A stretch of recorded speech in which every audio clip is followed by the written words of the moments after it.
1, 2, 3, go.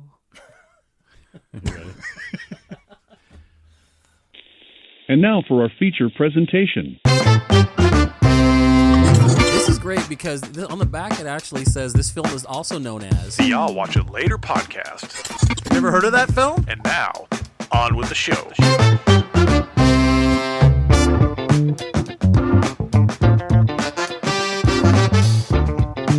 Hey everybody, and welcome back to I'll Watch It Later podcast. As always, I'm joined by my best friend Jordan. Hello. And my best friend, brother-in-law, and producer Scott. Hey, which I think I forgot to do on the top 5. It's too long. I don't know. Maybe I'll just edit myself in there. Of course you will. It's the only person you like to I'm just gonna beep it and be like, and my best friend, producer Scott. I'll be like, wasn't that Scott talking? No, that was Aaron. That's because your best friend is yourself.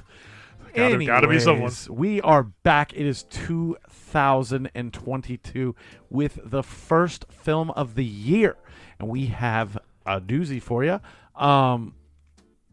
We appreciate everything that you guys have done for us in the year 2021, and we are rolling it all into 2022. We're constantly making the show better, constantly evolving. We have a bunch of great stuff coming up for you guys, giveaways, prizes, all sorts of greatness. We appreciate you listening. I think Jordan was talking about doing some type of like football snack show or something. I think we have Like sports themed? Yeah, well, I think we have so many snacks usually when we do these shows.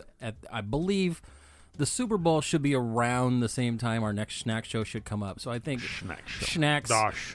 We're gonna have probably a ton more chips, like we always have. Like a lot of those. I think we're gonna go football foods, snack foods. What you do at maybe a Super Bowl party. Maybe do some kind of snacks that would fit in well with the Super Bowl theme. I think we're going to drive 45 minutes. The Kansas City Chiefs are not going to the Super Bowl. We're gonna drive. They were winning 45 minutes to get these elote wings. I think we're gonna something like that. So that I have had. Yeah. Wing. I don't care Because they're snacks. Well, I'll review them. Because we've not to go too far into it, we've always talked, like not all snacks have to be prepackaged, Lay's and Doritos and things like that. We're open to, cooking foods. We're not pizzas because Aaron has yet to still ever cook that pizza. It's still sitting out there. Yep, exactly. But because we have so much. I know, and I say we roll the equipment down there and we record it while we're eating them. Dude, the wings? Okay. Yeah, let's do that. Let's take the equipment with us and we'll set and it take right all up on of the our table. Snacks and be like, hey, we're gonna eat snacks. I don't know if we can do the whole show because it could be kind of loud from let's it. Just do wings. We could just review the wings and we could patch that in with the snack show. All right, I'm in. Okay. Remote show. We're doing show business at the top of the show. Whatever, man. But you know what? That's what they want to hear. Okay, so before we hear all the show business started on the actual movie, did you guys see anything this week or anything in the year 2022 so far that you've loved? I have honestly, for me, it's been binge watching shows. I caught up finally on Cobra Kai season 4. I know you're in the middle of season 4. Of it, yep. It is fucking. It yet. Oh my! You haven't started any of them, or just season? Just 4? Season 4. Okay. Yeah, I haven't started it. Fucking. I can't love this show more. I decided it's been a long enough time. I started back with season 1 and I just binged through it, and fuck, I love this. It made me actually. I just went out and bought, and it should be here tomorrow, the 4K trilogy set. I have it right there, and not the literally right by you. That's fine. It's sitting by your arm. I will have it at home. Yeah, but which means I will have an extra code, most likely, for the very first Karate Kid on 4K that I will be more than happy to give away to all you 35 listeners. Come up with a question. We will, and I'll definitely go a little deep on some. This is your code during your show next week or whatever week we're doing this. Right. So funny story, when I first watched Cobra Kai, it was a YouTube thing, right? Yes. And I pirated it off the interwebs. Well, that's because it was YouTube. I just kept signing up with different emails. Right. I did the So 30 I didn't days want to free. sign up because I knew that I'd probably forget and they'd charge me. Makes sense. So when I watched it, the way they had it downloaded was screwy. So I actually watched the very last episode first. Such a bummer. And I thought, if you watch it that way, it actually kind of makes sense. You see the whole, the battle, the whole thing, and then it's like it kind of starts over again. Where it's like And maybe that was his big crowning moment, right, and then, and then now it he's goes in back hard and times. tells you the original kind of underlying story. I could see that. So I actually thought that was actually part of I thought that's how it was until I rewatched it again when it came back on Netflix, and I was like, oh shit, that was the last episode. Like at some point, I think in this show, not to go too deep, they're just going to have to dig up the corpse of Pat Morita, because they've had pretty much everybody that's ever been associated with this franchise in any way. You're going to get, at some point, you're going to have to bring in Julie, who was played by Hilary Swank in the other one. You're going to see Jaden Smith at some point. I hope not. You have to, just dig his corpse up. I mean, they Jaden have Smith? everybody. No, yes, dig up the corpse of I think Jaden it's already Smith. been established in the show that he's dead, though. So Well, yes, he's dead in real life too. Bring it up. I don't care. Dig They- it up. They could do that whole Fast Be and like- Furious thing, man, yeah. where they he just shows Yeah. up. I thought you were dead. Digital Pat Morita. Good character from the cartoon. He's like a ghost, and he helps Johnny win a tournament. An that's old man exactly. You tournament. got the Egon Spengler at the end. He's like, I want to do the crane kick, and you see the ghost of Pat Morita next to him. somebody just doing brings it. like this found footage from like some you Circle K ever- or something, and he's just like, this old Chinese man has been shopping here for the last 50 years. You ever feel bad for Daniel in that? He did all the Karate Kid movies, and then he wound up being a car salesman. Yeah, a little bit. But yeah, that's what I've been watching. It's hitting all the nostalgia, like some of these other, like when we're talking about Spider-Man and Ghostbusters.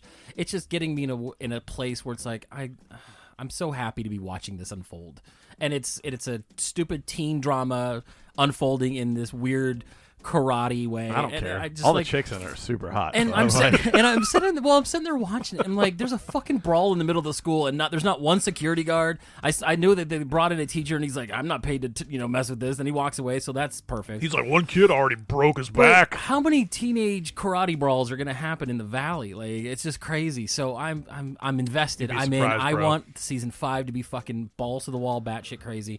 I want this to keep going as long as they can do it. That's what Valley kids do, It's man. great. They have karate fights in the middle of the hallway. I remember that Peyton List chick. She is smoking hot. She's The okay.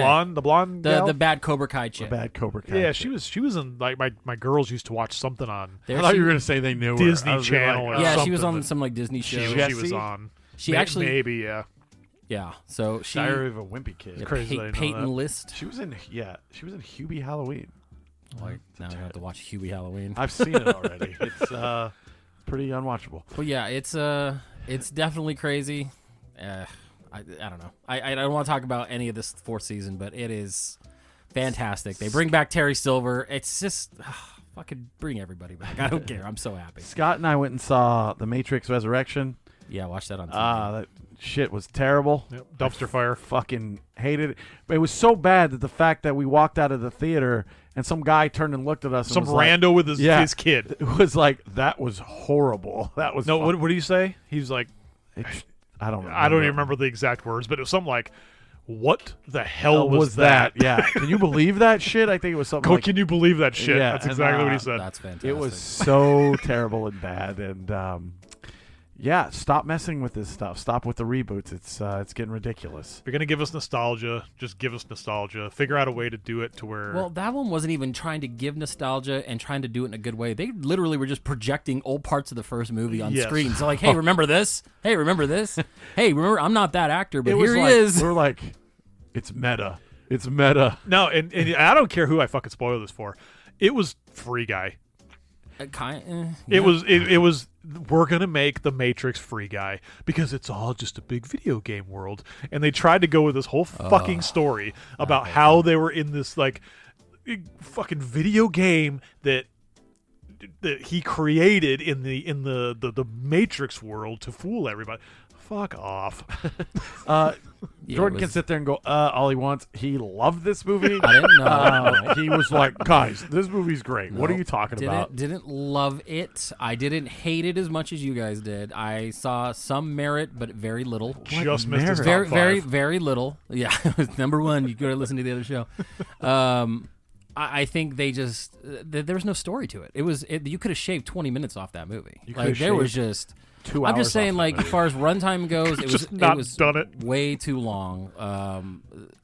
I think some of it was like too ham-fisted, like wink, wink, get it? This is what we're doing. This is a transition movie, and I get that, and I understand where the filmmaker's coming from. She's had her own story. She kind of wanted to interject it into the Matrix, but honestly, this movie was too long for the story they were telling. His powers didn't even make sense. They didn't have any. Well, it just didn't make any sense. Oh, God. Anyways, I don't want to get into it. It's fucking terrible. Watch it on HBO Max and then regret your life decisions. Yeah, I think it's going away soon, and then it'll come back. Don't pay to see it in the theater. If it goes away and then never comes back, oh, it will. More power to you. Even though I'm going to have to buy it because I fucking own all the other Matrixes. It's true. And I can't have an incomplete... Sometimes you need to make a stand. Collection. And you need to just not support this Maybe shit I'll just because buy that's it on- why they keep making these terrible fucking movies. Because you people keep fucking I'm buying a them. physical collector. There aren't a lot of us around anymore. Well, anyways, dying breed. So we got around to watching what movie that has probably been suggested to me no less than 100 times that I was just like, I'm going to watch everything else by this guy and not watch this movie and then pretend like I have because I want to sound sophisticated. We watched Memories of Murder. 이 순사밥도 먹는 거고 내가 다른 거 몰라도 이 사람 보는 눈은 있다는 거 알아?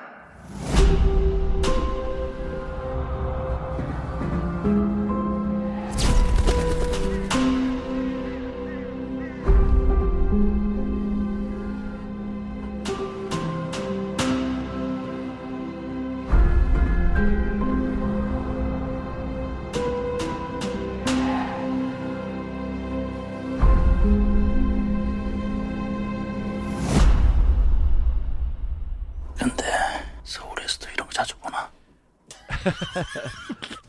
Longest pause ever. Yeah, well, keep it in there. Just keep it in there as a pause. Don't even put the trailer. I'm sure I can put the trailer in the pause The trailer is Korean. because there's no fucking trailer. And I apologize because I we try to put the trailers in there to give you guys kind of a context. I have to put such a short trailer in, and we put it in last time when Aaron introduced a movie, but I get it. Well, we did that for my Korean. Yeah, there's really just no English nothing dialogue. that Just we put can grab. a scene in there of just nothing but Korean dialogue. It's directed by Bong Joon-ho. Well, you know how to say it. I don't. Bong Joon-ho. Bong Joon-ho. Bong Joon-ho. How dare you correct me? Dare I? Can't believe he It's corrected you. 2003 South Korean film. It stars a lot of people. I'm going to screw up their name. Yeah, go for Song it. Kang-ho. Yep. Song Kang-ho. Which actually, I love this guy. He was in Parasite too. He was in Host. He's been in pretty much almost every. That's Bong Joon-ho's guy. Yeah, that's his main. That's his Leo. Kim Sang-kung. Yep. His I just keep reading names. I just want you to keep reading names. Kim Roy-ha. Song Ji-ho. I don't know, man. Song Ji-ho was At actually some point, I feel like in- I'm being disrespectful. Just keep reading names. I'll put lots of horns No, over Song this. Jing-ho was actually in Host with Song Kang-ho. So like they were both in Host together. So he's another one of those staples that is in Bong Joon-ho's movies. So it was kind of cool so seeing some of these familiar faces together. Yeah. So Memories of Murder is the second film by Bong Joon-ho that's on Criterion. First was Parasite. I was introduced to this guy, actually Snowpiercer, but I didn't really follow his work. I saw Parasite. I was fucking blown away. I remember that this was like one of the hardest films to find. So my goal was to find it and never ever watch it because I do own a Korean Blu-ray that has subtitles that I bought from Korea for like $60. And then the same month I got it, Criterion announced that it would be on Criterion. That's how it works. The second you want to buy something and you're like, it took me forever to finally get. I did the same thing with Brotherhood of the Wolf. I had to get it was out of print. It never came to Blu-ray in the States. Didn't I give you my? I finally I went got you an and extra got copy. the Korean version that had really shitty dubbed subtitles. So like some of it was misspelled and things like that. And then like 2 months later they announced I believe it was Shout Factory. Shout Factory. So then you ended up getting it for my birthday. And I'm just like, fuck, of course they did. I just spent, $30 on a Korean import. So yes, they do that all the time to us. So I bought the Criterion, never watched it. Bought it on digital, never watched it, and I just figured it'd be a great way to start our years by watching this movie. A great way for some of us to start our year, I guess I should say. So this movie follows a true life story of the very first serial killer in Korea. I believe it was the first confirmed serial killer. I'm sure there are more that That's what I was existed, going but to say, yeah, man. Like it's- it went really long time without there being a serial killer. I think in this South is the Korea. first time they really, I think, identified a pattern, and then I think that's what caused it. It was like set in like 1986 through early 90s. Yeah. So, and it, I'm not going to continue saying the guy's name because I keep just fucking it up. But the main character, the main detective in the film, Song Kang-ho, as Park Do-man.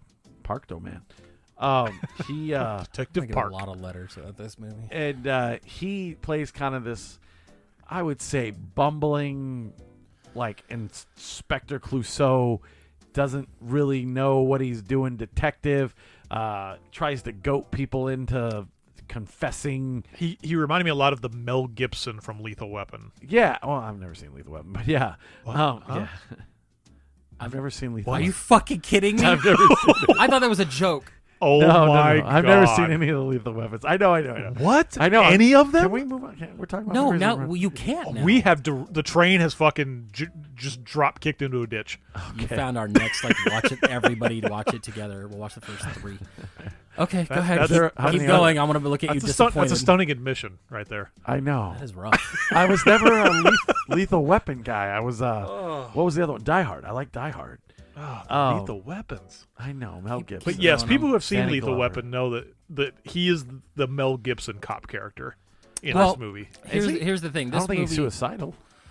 No, he's just. you he's- know that much? He's I just. know, he's I know a lot about Lethal Weapon. He's just a little kind of off the cuff. He's kind of a renegade ish when you kind of think about it. He doesn't really play by the books, if Well, you will. Here's the thing. The problem with the way this is that there is no book right now. This was early mid 80s in South Korea. The way the story is told is that there's 2 different cops in this movie, 2 versions of the cop. One cop is him. He's very old school, by the book, to the point of he's on foot all the time looking for clues. He thinks he can solve or get a confession by looking in someone's eyes and knowing he's guilty. And then you've got the newer guy from Seoul who comes in and he wants to do things more forensically. He wants to do the American version and use DNA and all this shit. And they're just not at that point. So this is the early on version of how to... There's 2 different schools of thought of how to solve this murder or this series of murders. So you're kind of getting the heads butting in this story. So he even had a line early on in the movie where he was talking about how American FBI solves crimes. We don't solve crimes by evidence. We solve crimes by foot or something like that. Well, yeah. He's like, well, the reason why they need all this evidence and all the forensics and all this stuff is because they have way too much land.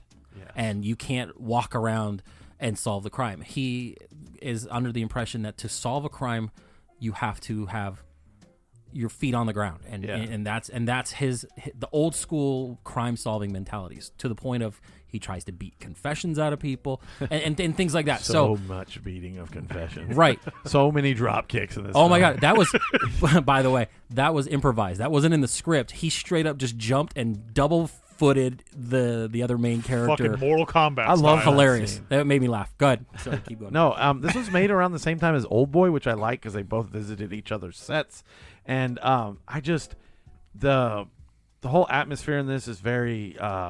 It reminded me of another movie. I'm going to bring that up at the top of the show. Have you ever seen the movie Zodiac by David Fincher? Yes. This movie was Zodiac by David Fincher, Korean style, and I actually went back and looked. Zodiac by David Fincher is one of Bong Joon-ho's favorite films, which I had no idea.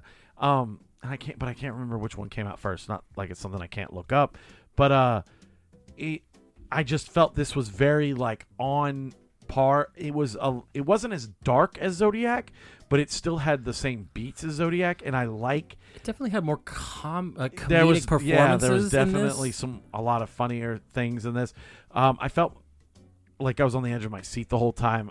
I knew the ending before I saw the movie because, like I said, I read plots, and Zodiac came out in 2007. Okay, so this was 4 years prior to Zodiac. Okay, well, but you know, still, I get it clearly maybe Zodiac or maybe Memories of a Murder influenced Zodiac because, like I said, he said that Zodiac's one of his favorite films. So, well, looking back, they said that this was like Korea's kind of version of the Zodiac when Right. it kind of came up. So Right. I mean, it was that was kind of their whole play on it. So, anyways, you go through this. You just go through the story, and you go through these two cops' lives, and one of them's like being taken care of by a hooker, and is she a hooker? I couldn't even know. I didn't even know. The way he was talking to her in the first scene where they're having sex, and then she's like doing shots in his ass or something like B12. I don't know what's going on. Yeah, like shots the way he described her, it made me immediately feel like she was like the local hooker, like she's like the local whore, because he's like, well, it seems like everyone's visiting you, blah blah blah, and I'm like, is he getting penicillin shot into his ass? It's like, is he afraid he's getting something as we speak? Like, so yeah, she is. I believe she's the local hooker. Yeah, and you go through this whole investigation through the. I would say the first 40 minutes of this film is this them interrogating the wrong guy to get a mentally challenged, scarred gentleman in his underwear. And that's one way to put it. Yeah. At first, I thought he was going to be the kill. Like I was like, oh, okay, well they wrapped this up, but there's just 2 hours. Nice little. So bow. what's gonna happen here? But I think that was an obvious though. I think because it was so out front. I'm just saying they spent a lot of time on it. Right, that they spent a lot, and I think that was the derailer was, hey, we're going to spend a lot of time on this guy, but he's not the guy, right? And that was I don't know, for me, and I know that this movie, as now being brought to the table from the movies that you guys have kind of brought to me, that this is supposed to be like considered one of Korea's like best movies. It's supposed to be considered one of the best movies. One of their best movies. And again, I was watching some top lists, and this is in Quentin Tarantino's top 5 movies of all time. Is it really? Yes. I didn't actually know that. Oh yeah, you didn't know that? Nope. Yeah. So I was going through. I found a video of him talking about his favorite movies of all time. This is actually on his top list. Good. I don't know why. For me, it's a long setup. This movie has a long setup. It takes 3/4 of the movie to get to the point, which is not saying that it's terrible, but just what I was expecting out of the movie. I was expecting it to move a little quicker through the pacing, and you didn't start getting kind of a height in the action of the movie until about the 3/4 mark. Well, you're wrong because you're gonna 100% right. You're gonna call me stupid because you said this in past shows, but this is what is called a slow burn. This is a build up to a climax that is not 100% satisfying. You're not worried about. You were caring nothing but about action. About no. Yeah, you can give me a story if you give me a story, and I don't know there's if a great story there. So I watched this movie obviously with subtitles. Obviously, now unless you learn Korean. No, and trust me, I always look for a dubbed version because I want to watch the movie. I don't want to find myself reading a lot of dialogue. There's a lot of dialogue while I'm trying to watch the movie as well, because I think it kind of detracts from it, and you need to watch the movie multiple times. I don't know if the translation from Korean to American justifies the transition, if you know what I'm saying. Like how they translate to American, if it comes across the same way as it was meant to in Korean. Well, does that make sense? I watched my Criterion edition, and all I know is you probably got the Vudu version, which is based off the Criterion disc, and that is literally the translation from Bong Joon-ho. Like, he oversaw it. Right, and that's what I'm saying is when I'm reading something that maybe it was done in a different language, it doesn't translate the right way. I guess I need an example. You know what I'm saying?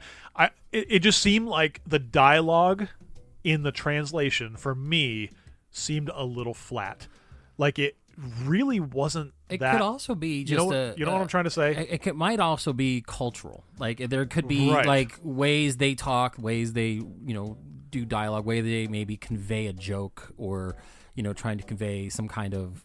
I think that's kind of where maybe there is yes. a breakdown of what we find funny or not funny or whatever could be different, and I find that the same when I watch movies from the UK. Like some of the jokes fall a little flat because it's more of a dry humor. Right.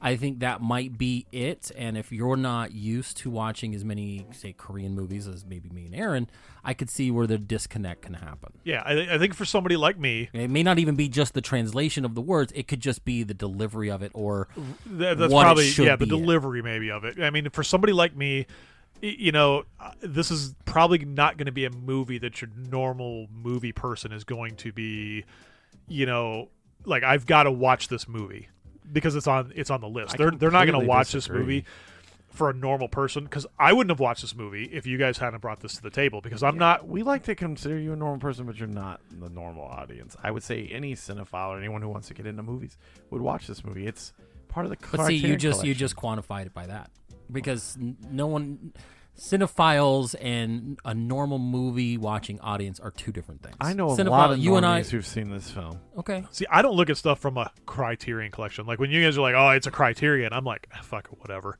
It's I get You're it. throwing a name behind them like an A24 I or get Criterion. it. I get What that. Criterion is supposed to be the best Criterion's movies. not a movie studio. It's supposed. I never said it was. Jordan did. Oh, I'm get just- it. It's as an supposed to be example. a collection of the best movies. Now, it's kind of like people in the sports world that vote for MVP. It's like, who's really voting for these? There's a certain group of people that decipher what movies are going to go into this category. I think for me, again, this movie, it took a long time for me to get into this movie. There was many things that I watched afterwards about this, and everybody was talking about, the cinematography Is incredible. the shots. It's beautiful. I'm like, There's a scene at I the end of didn't this get it. movie where they're on some railroad tracks, and he has his gun out, and he does it from inside the what was it? What, the tunnel? the tunnel. I was when they were And- chasing the one guy. Yeah, and he- it's the end of the movie, and he pulls out the gun, and he's on his knees, and he has the gun down, and it's from inside the tunnel, and it's looking outward, and the way that the camera work on that is so like, I'm making a thing with my hand. he's using his hands. but He's patting the air. It's just like he's petting a dog right now. It's like a C shape. Oh my God, And he's it was really just petting a dog. so like It reminded me of the James symmetrical. Bond Oh my God, cover. it was so when you see fucking the good. James Bond cover and it focuses down on the silhouettes, that I can get with. The people were talking that were kind of reviewing this movie, because I'm like, okay, I want to know what other people are saying about this movie. I think everyone talks about it and jerks it off, and then you feel like you need a different opinion. No, but I 'Cause didn't. This is a fantastic. But I go movie. to that opinion afterwards, because I watch the movie, I kind of form my own thing, and then I go on and I start saying, okay, what have other people said about this movie? And that was one of the things. Okay, cinematography. Oh, the guy's talking about the opening shot where the guy is on the horse, and it does that pan. Yeah. It's not a horse. It's like a little or the tractor. tractor thing, and he's like, it's just such a beautiful shot. And I'm It like, is. it's a fucking field. I could have shot that with a fucking No, iPhone. You can't say that because you picked the Western movie with the fucking 25-minute opening. but That's one of those the have best openings but those ever. have It's the visual. So You get the mountains. You get all this stuff. You got the opening shot a is dry kid dead taking, field. no, it wasn't. It was the kid taking the cricket, cricket off or of the thing, and then he's coming down on the tractor. And in a it's almost big panning dead away field. and in at the same time. I like It's- that shot, but honestly, the shot that really got me in is right before the cop was going to ask the girl for directions and she falls. It's that opening. It's that shot where it's like an open area and you see the scarecrow and it's just kind of hanging there off kilter, tilted. And it's very foggy. It's very foggy, and it makes me. I sit there and I watch that, and I think of I Saw the Devil, and I'm like, Korea is fucking dark.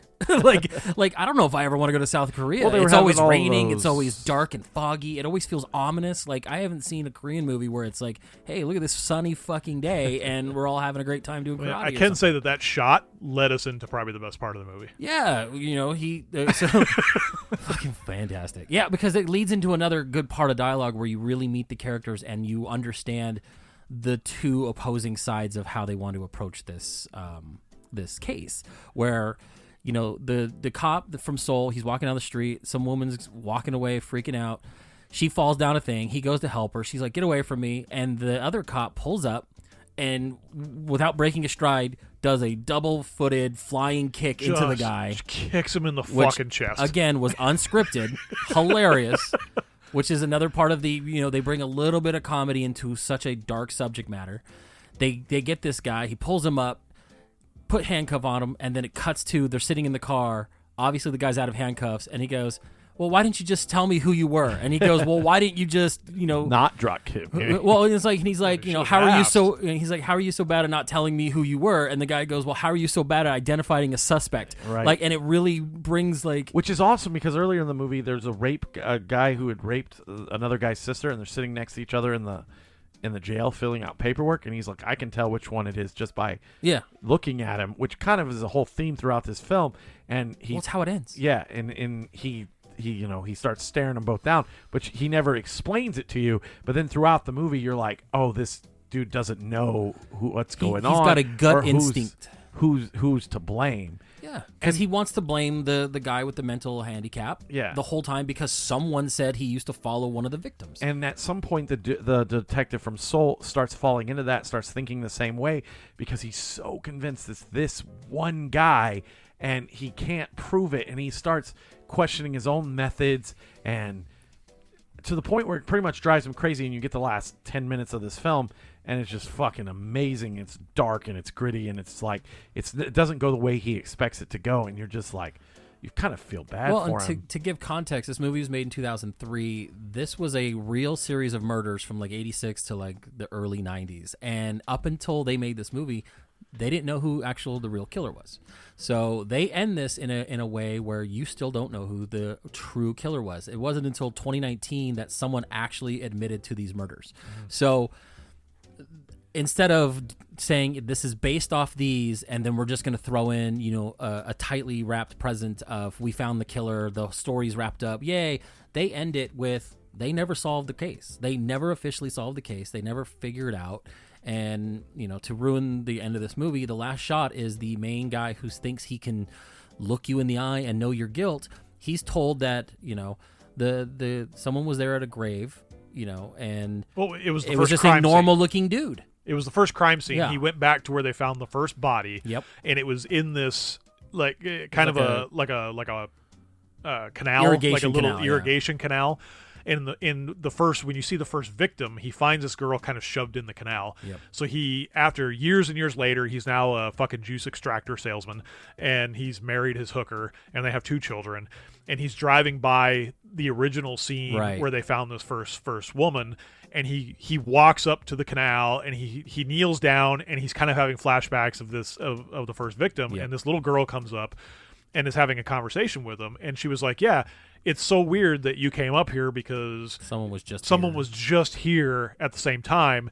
And he looks into the camera like, oh, the killer literally was just here. Well, I think the idea is that because he thinks he can look into your eyes and look into someone who could be guilty and extract that guilt just by looking at them, the idea is that she told him that, he's like, okay, what did he look like? And she just said, a normal, regular guy, normal face, very normal. So person. the idea in that last shot is to convey that he's actually looking at us, looking at the audience, looking at it. Could be anybody. The killer could literally be anybody. There is no way of determining guilt based off of how someone looks. Yes, and I believe that's what that last shot is supposed to convey. Absolutely, is that anybody could have been this killer, and his idea of, I can see this guy who had a scar and had an issue and was following somebody doesn't make him guilty of anything. Correct. And that's the idea, is that... You kind of stole my thunder, but yes, you're 100% right. Thunderstorm. No, it's okay. I did it plenty to you last episode. But it's funny because I looked up the film stage,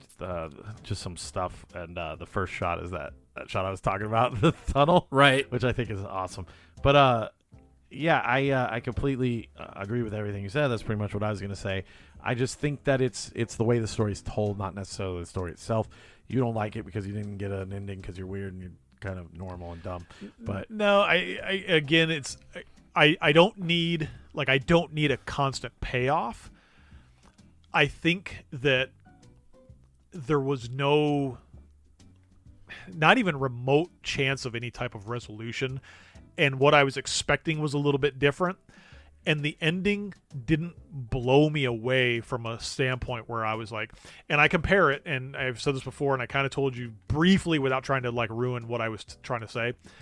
Like at the end of 7. I was thinking of 7, honestly. When he finds the head in the box, you're kind of almost like, you're like, oh my God, the head is in the box. You get this kind of massive payoff to that ending that just I don't know if it's a twist. Well, you don't even get the good guys catch the bad guys in. Correct. You got guess what? Even though he got caught, the bad guy still won. I and think that's what this kind of feels the like. ending but of not this as, was more interpretive. So I guess Bong Joon-ho had a hard time making this film because there was no ending and there was no payoff. So the reason he came up with the ending was from the Alan Moore's comic book From Hell. Yes, he took a ton of like liberties from that. Yeah, and it was a bad movie. I never saw the movie. I want to read the book. The comics are good. The movie was another Alan Moore. Bad Really? movie. Wasn't Johnny Depp in it? Yeah, it was bad. Heather Graham, Johnny Depp. Yeah. Isn't it about like Jack the Ripper kind of serial I thought it was killer? about, why am I thinking of Sleepy Hollow? Oh, No. my bad. That's So I guess he took some liberties there, which makes sense because all I've ever heard is we always talk about I'll watch it later. I'll read it later. I've always heard From Hell is like an incredible graphic novel that It I is, just never. yeah, and the source material is definitely better than what was eventually put on screen. But yeah, I read that too. Like that was a huge influence on him, and he kind of had that same mentality when making this movie. And to me, I understand the lack of payoff, as it were, for maybe a normal watching audience, where it's like you've gone this long, this journey. This is 130 minutes, 2 hour, a little over 2 hours long. Yeah, 2 hours and 11 minutes. And to not get that ultimate payoff of they did all this work, they did what they did, people had died, they figured out the rain connection, they did all this stuff, they missed the killer just in the nick of time because of they didn't know it was going to rain, and they figured all this stuff out just to not get the killer at the end. I can see that kind of being a little bit of a letdown. I can, understand that. I personally didn't feel like that. I did feel like, okay, yeah, that sucks that it didn't have. Like I said, I didn't feel like I needed that. Right. But a lot of people will, though. I almost felt, in a way, that I was kind of robbed of time from the aspect that they spent so much time on this handicapped guy. They spent so much time on this young guy that they thought was the killer. And I understand at the end of the movie you get it because it's like, like you were saying earlier, that he really invested in the looks of people and his gut instinct and all this other stuff. I just don't know that for the normal person that it would tie together at the end where they would be like, oh my God, this all makes sense and it's going to blow me away. Right. I just think it's about frustrating. Like it's about the mental. It's more about the cops than it is about the killer. It's about their mental capacity and how it starts to break down throughout the film. I mean, this guy from Soul is supposed to be this top-notch, the new guy, cool-headed guy, and he starts to have like a mental breakdown throughout the course of this film. I just think it's more about a character study on how, they just want to solve this case and they keep getting closer and closer, but not close enough. Just barely out of reach.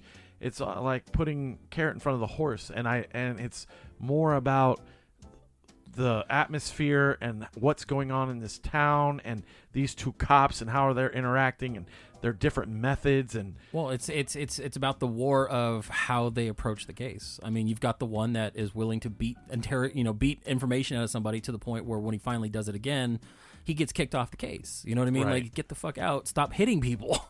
And then you've got the other guy who wants to take the more, like I said, American FBI forensic way, which they were ill-equipped to do, even to the point where they found DNA and had to send it off to America. Right. To, because of, they think they got the guy again, and turns out, guess what? They didn't. And, then they figured, oh, okay, so this guy described a murder because, he saw it. And they keep going in circles trying to figure out, and they're butting heads along the way to where, if we look at it now, it should have been easy to figure out because they, there's clues everywhere, but they don't know how to process those clues in a way where the old guard and the new guard can fucking deal with it. And that's what made it hard for them to work together, is one wants to approach it one way, one wants to approach it the other, and they don't know how to work together in it, to the point where it gets to a big, little fight later on. And it's almost like words. It's like everything is on the tip of your tongue, and right. that's kind of how this was. It was like when they had the handicapped guy,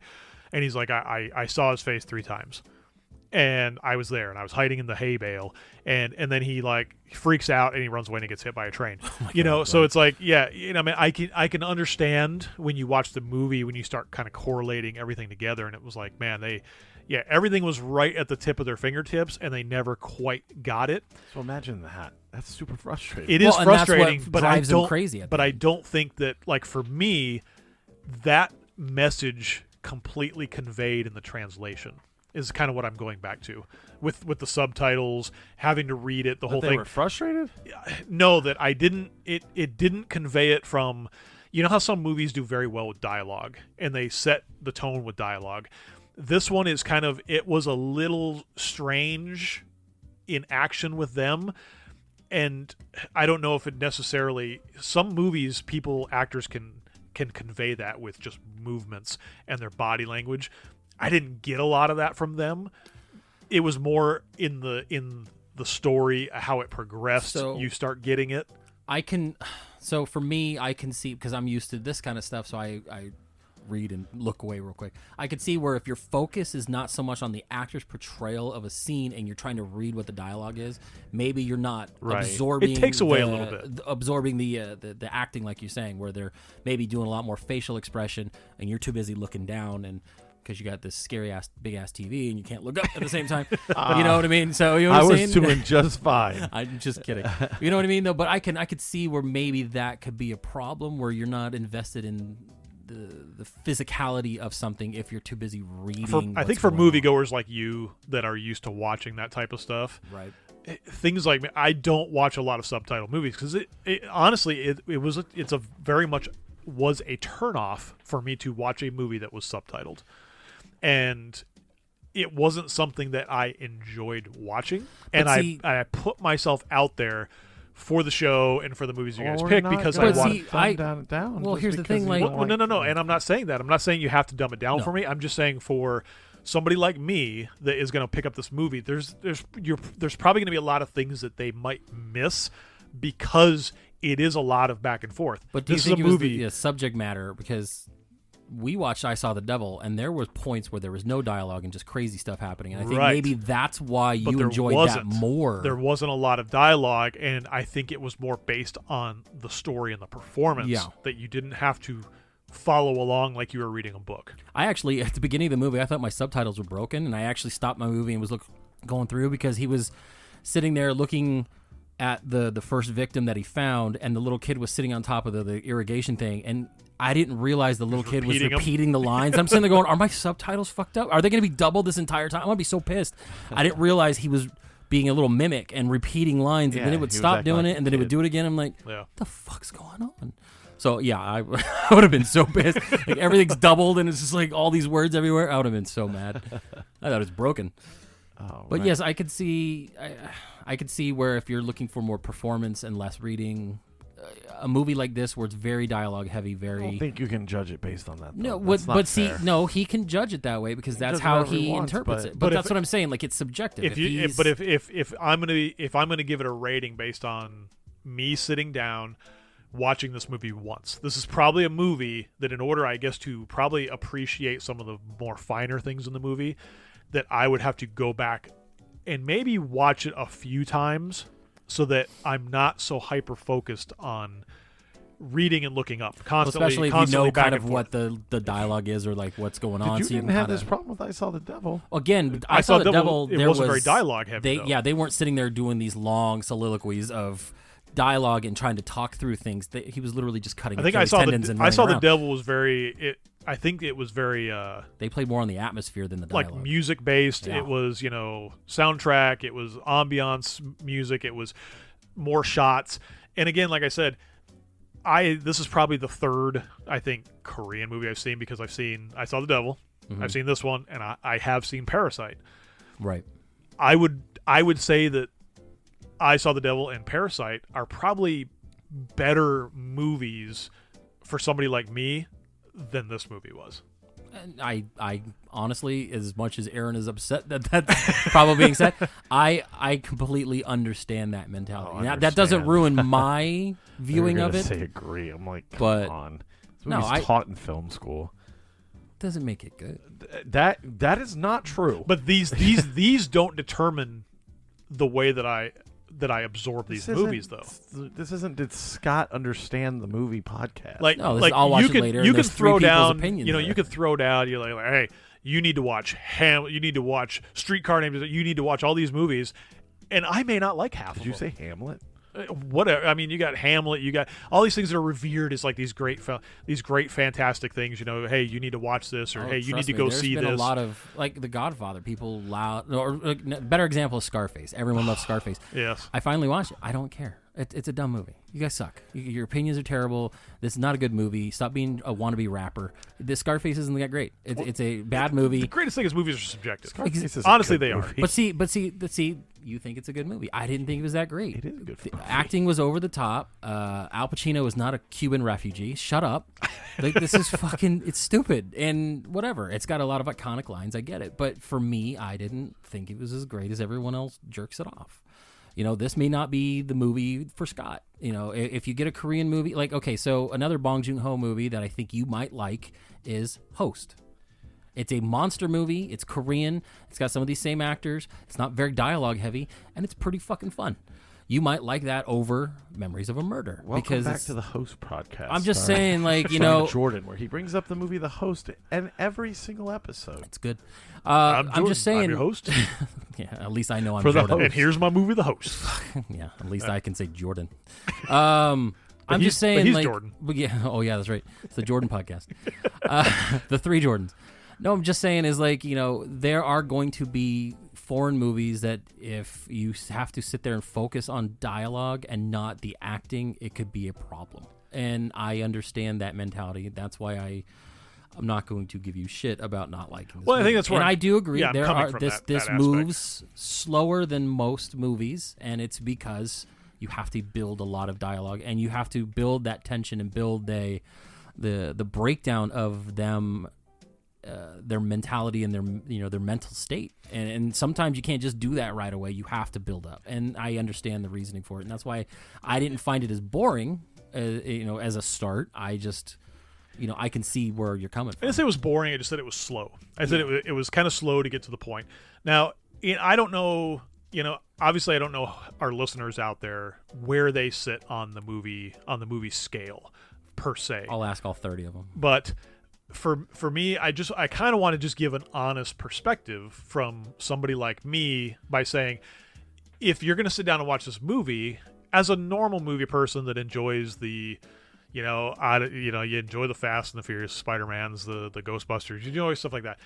This is going to be a movie that you may have to watch a couple times because you're going to miss a lot of stuff by reading subtitles. I'm being straight honest that it's not one of those things that it's for everybody. Not everybody, like I said, I have steered far, far clear of watching movies from subtitles because I don't want to read the damn movie while I'm watching it. And honestly, you are probably a good majority of, and I'm not insulting you personally, stupid people out there that get mad when they go to a theater and it's subtitled and then they have to come out to get their money back because they didn't realize they had to read something. Right. So I get that. You should have seen the amount of warnings and signs they had to put up at all the local Harkins movie theaters when Passion of the Christ came out. And they're like, okay, you're going to have to read this movie. And people were just like, oh, I don't want to see it now. I'm stupid. You know what I mean? Like, so I understand the mentality of that. Me personally, I don't think fucking love Korean cinema. I don't think that's a good criticism, though. That's just your personal feelings. This is turned into exactly why Scott can't watch subtitle films. Like, who cares? But that doesn't take away from the movie. If you're judging it based on your own intellect, that's automatically a bad. Your score has an asterisk by it. That's why there's three people sitting at the table. I understand because if you just wanted to based on what you thought, you would just do the podcast by yourself. I understand that, but the point is if me and Jordan can sit here and argue the merits of the film, you're arguing whether it's a good movie based on the fact that it has subtitles or not, which is I think again that's what you're focused on, and I'm just saying is that it's detracting from being able to maybe enjoy the movie as a whole the first time you watch it. I didn't have a problem reading the subtitles and watching the movie. But you watch these type of movies all the time. I watch anime too. It doesn't, Right. And that's again why I'm kind of here to throw a different wrench in the system and a perspective. He could still say it's a good movie. It's just the fact that he had to read some of it and it maybe took away from his enjoyment may not make it a bad movie. So his score may not reflect what our scores are. It doesn't make his opinion any less valid.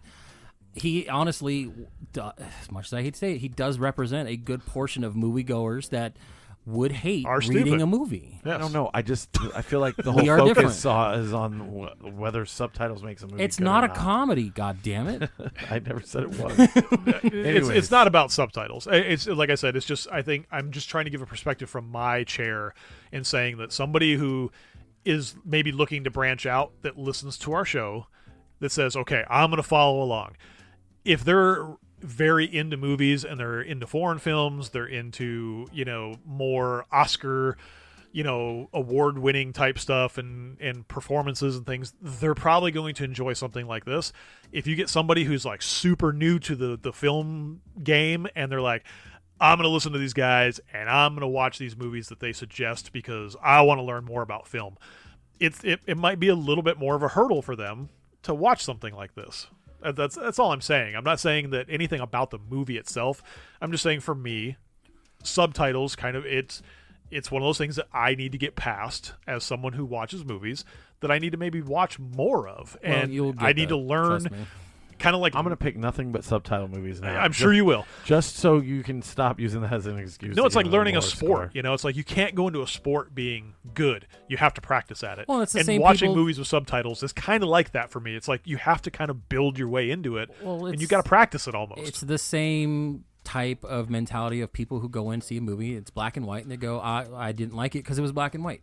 I can understand their There's complaint. people like that? There is people we'll see a black and white movie and go, oh, I thought it was going to be in color. I didn't like it as much. You've met them? Yes. Because and I'm telling you, this movie, opinions. I personally like this movie.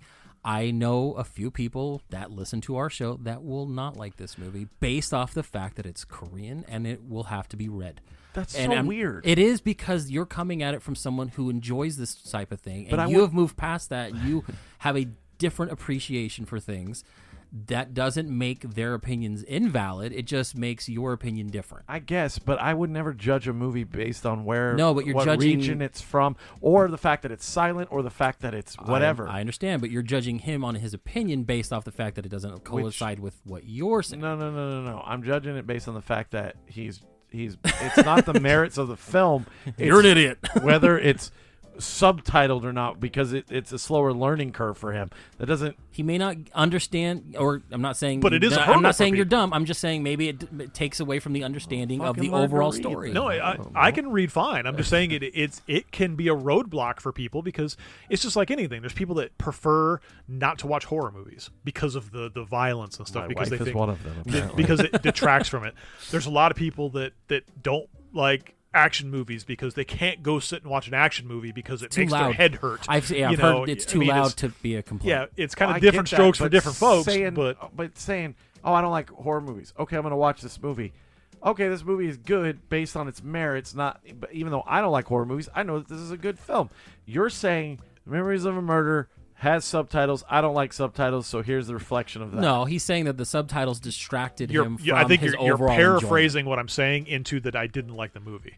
And that's what I'm saying is I'm just saying from we've beat this horse to a fucking pulp. Yes.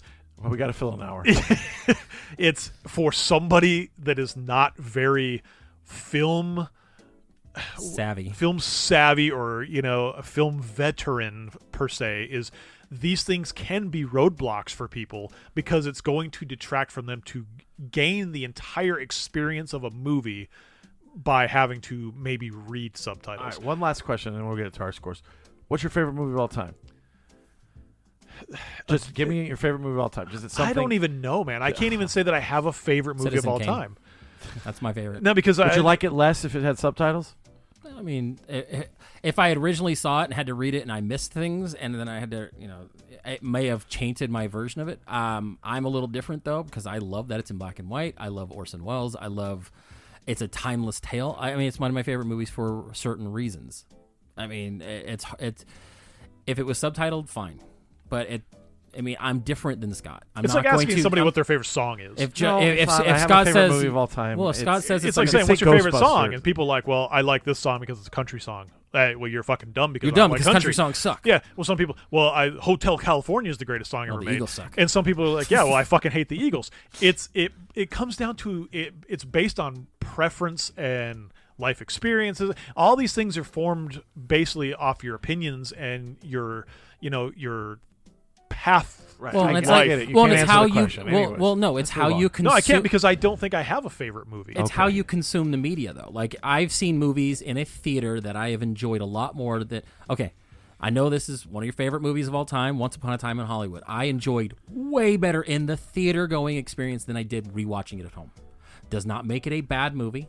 It makes it a different viewing experience than when I finally watch it on a smaller, condensed screen, being, how big our TVs are now. Still great. It's still, for me, it felt longer. It felt like it dragged. I didn't feel as invested in the story as I did when I had to sit in a theater around a bunch of people with the sound the way it was. I saw it the way it should have been seen in the theater. I think putting it in a smaller screen took away from my experience. Headspace is huge for watching movies, and though. when you're having to maybe read more and not see the movie the way it should be, I can understand your opinion of it may be different than my opinion because, I'm used to it. I love Korean cinema. I love Japanese movies. I watch everything with subtitles. I'm the sub not dub type. Like, I have to listen to it in the original language because, honestly, whoever they get these actors to dub them fucks with my viewing experience. Just like if I had watched this if it was dubbed, I may not have liked it as much because I know the voice would not match up with the I don't person. watch things dubbed. Because Well, that's what I'm saying, Not the though. way it's intended. But if you watched it dubbed, it could have taken away because you're like, oh, the actor sounds weird or the voice was off. Something could have tainted how you perceive the movie. He's not saying it's a bad movie. He's just saying maybe his score would be let's lower. find out because what he's he- saying. You What ever is try your to put score? something in Google Translate Yes. and you put a sentence and you translate it to, let's say, Spanish, right? And it translates it weird, and then you put it back into English, and it translates it weird again. Yeah. And you can keep going back and forth, and it will keep changing that translation to Mm-hmm. the point where it almost doesn't make sense.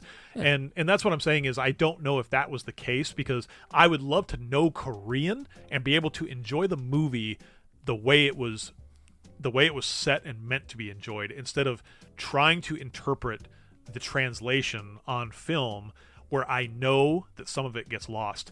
And they've done that with what was it, Squid Games? Yeah. People are saying that Oh, yeah, the I know translation was I know bad. Korean and the translations don't transfer over to the English version. Yeah, because there's anecdotes, there's jokes, there's stories that can be told that there's just maybe not an English equivalent. Right, and that's what I'm And saying that is could I don't change the know if that's what context I of an missed. entire Maybe I scene. missed some of that, and It's like I possible. said, I would love to be able to, in day and age, to have that technology to where they could translate it into a formidable, product to where you can watch something in Korean and get the whole experience of how it's supposed to be. Yeah. Yeah, I don't know. I'm just throwing shit to the wind, but I mean, I get it.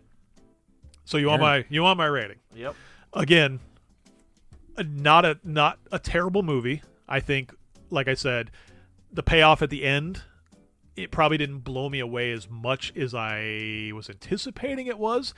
And I'm going to give probably the first of this rating on the show because I'm not going to go 2.5, and I'm going to go down the middle. But I don't know if I give it a 3, but I think it's like a 2.75, maybe just short of a 3 in that aspect. Yeah. For me, I love the director. I've seen almost everything. I don't think I've seen his first movie, but I have seen other movies that he has done. I'm not going to name one of them because Aaron thinks it's the host podcast. I mean, you might as well. You've only talked about it on every fucking show ever. That was the first movie I ever saw his, but I have gone back and I've watched things like Snowpiercer. I saw Parasite. My favorite movie of his is Mother. That is a good movie. And Not to Scott because he'll have to read subtitles. but see, for me, that's how I'm gauging how I've enjoyed. I love the subject matter of this movie. I do feel like it's kind of a bummer that you didn't get a breakdown. They didn't get the guy in the end. That doesn't detract from it. I just think a lot of people are going to be turned off from that lack of resolution. The one with Jennifer Lawrence. No, I hate that fucking movie. No, different movie. What movie is that? This movie is about this man. He's going to be, I think, either executed or he's been accused of a murder that he didn't commit, and his mother goes out literally to find the killer and do all that. It's really good. But for this movie, I liked it. I think it's about a 3.5 for me. It's not the greatest movie ever told. It does remind me of like a Seven or, like you said, Zodiac. I think the lack of payoff at the end will detract others from enjoying it as much as I did. I understand the allegory of it. The serial killer could be anybody. I know that it was based off a true story, and I actually really do enjoy that he did not want to do one of those based on a true story and then fucking just do whatever he wants to do. He made the movie and ended it the way at the time the case was. It's unsolved. It's great. Like, I think that took a lot of balls, because a lot of big time directors will be like, well, the serial killer was this guy the whole time, and then they went off and did this whole other movie. I mean, just look at the Conjuring movies. It's like based off true stories, and I guarantee you half that shit's all fucking made up. They just they get the groundwork and then they build off of it. This kind of stayed true to form, and I respect that. So I had 3.5. What did you give it, Scott? 2.75. I gave it better than half, not quite 3. But it's probably closer to a 3 again. I like that I'm the only film bro on this fucking podcast to an extent. I'm not going to suck this movie off and give it a 5. To an extent, whatever. I mean, that's fine. Doesn't make me less of a bro. It does. It doesn't make you a film bro. It just makes you never seen Lethal Weapon. Makes you a regular guy. That's fine. I mean, I love David Fincher. He's my favorite director of all time. This is just more David Fincher to me. It's an incredible film. I saw Parasite 150 times. I'm probably going to watch this again tonight. This is a 5. It's a 5. It's a fucking perfect film. It's incredible. The cinematography, everything about it. You guys go argue about fucking subtitles somewhere else. This isn't the I'm show not for arguing it. about subtitles. I personally love subtitles. This is the show, though. It is fucking amazing. I'm glad I picked it. I absolutely loved it. And So 3.5 does not make this a bad movie. I mean, sure, it makes it middle of the road. More than a middle. I don't know how math works for you. 2.5 is a middle, but this is better than middle. This is something I could rewatch. This is not my favorite movie of all time. Math. You guys have your little bro connection, and that's fine. I like being on the island by myself. Fucking put our arms around each other and eat barbecue later. Might It's as well. great. So yeah, it's like I said, it's 5. It's fucking incredible. It's up there. It's probably gonna work its way into one of my favorite films of all time. That list is growing, apparently. No, but whatever. I'm glad we got to argue an hour and a half. I'm not or arguing. an hour for whether fucking subtitles makes a movie good or not. So To some people, it's going to. So, I would. I'm on Scott's side with this. Sometimes that's going to make a difference. well, you're always on Scott's side, and that's I'm fine. never on you Scott's guys side. I don't enjoy even like the the horns guy. in this fucking show. So many horns. All I'm saying is, like, I love Korean movies. I love Korean cinema. Not saying that this is a bad movie. I have seen other movies that I enjoyed a little bit more than this movie, so that's why I can't say this is a perfect movie. I just can't. I love Sympathy for Mr. Vengeance, Old Boy, Lady Vengeance, things like that. Like, those are good. Park Chan-wook is a great director. 3 that you can name. Thirst, fucking, Anyways, trust me, I've got a list. I'm just saying. When are we going to start getting into North Korean cinema? To watch propaganda films.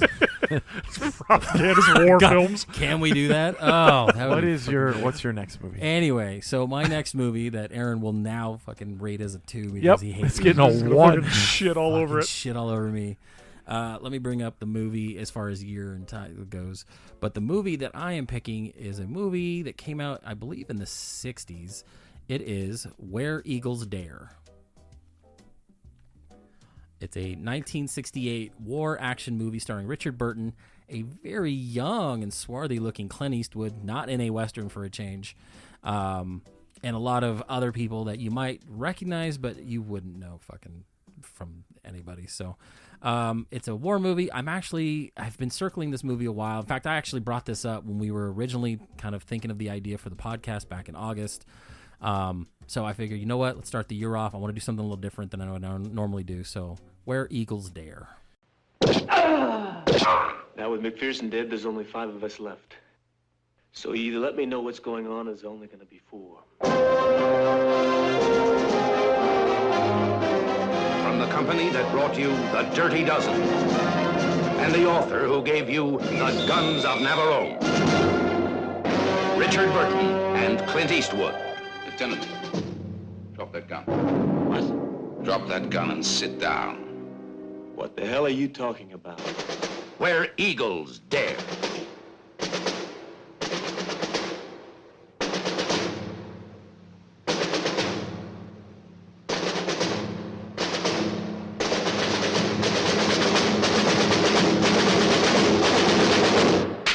It's only 2 hours and 38 minutes.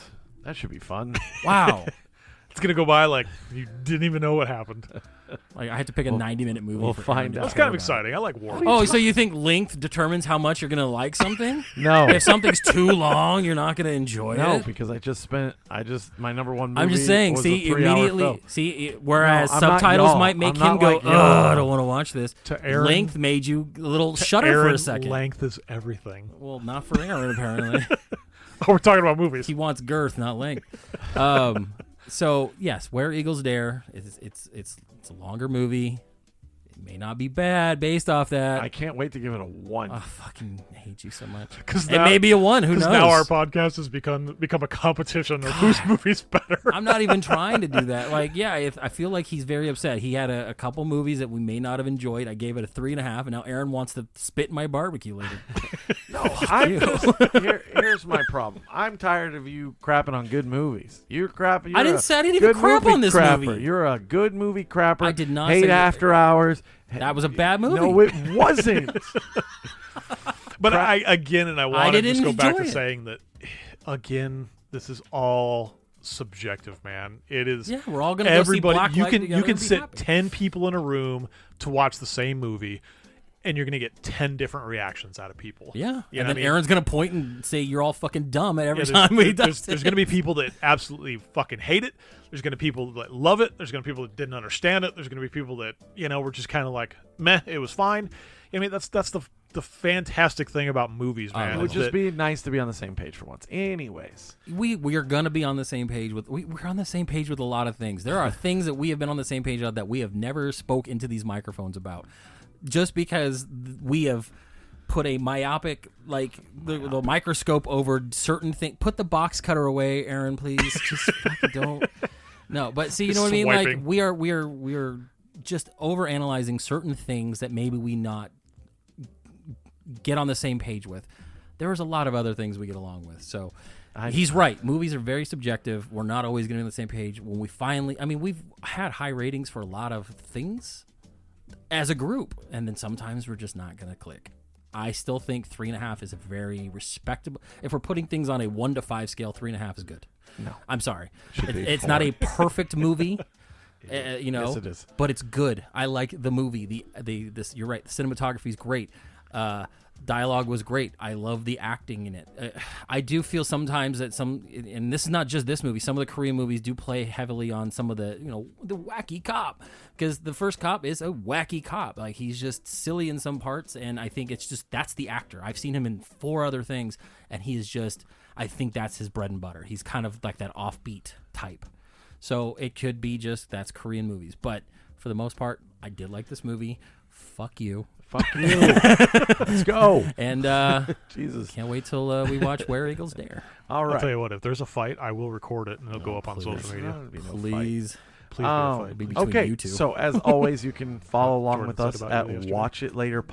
watchitlaterpod.com. If Scott would shut the fuck up, that's watchitlaterpod.com. You can also go to our Instagram at watchitlaterpod and our Twitter at watchitlaterpod. You can always follow along on the Facebook at I'll Watch It Later Podcast.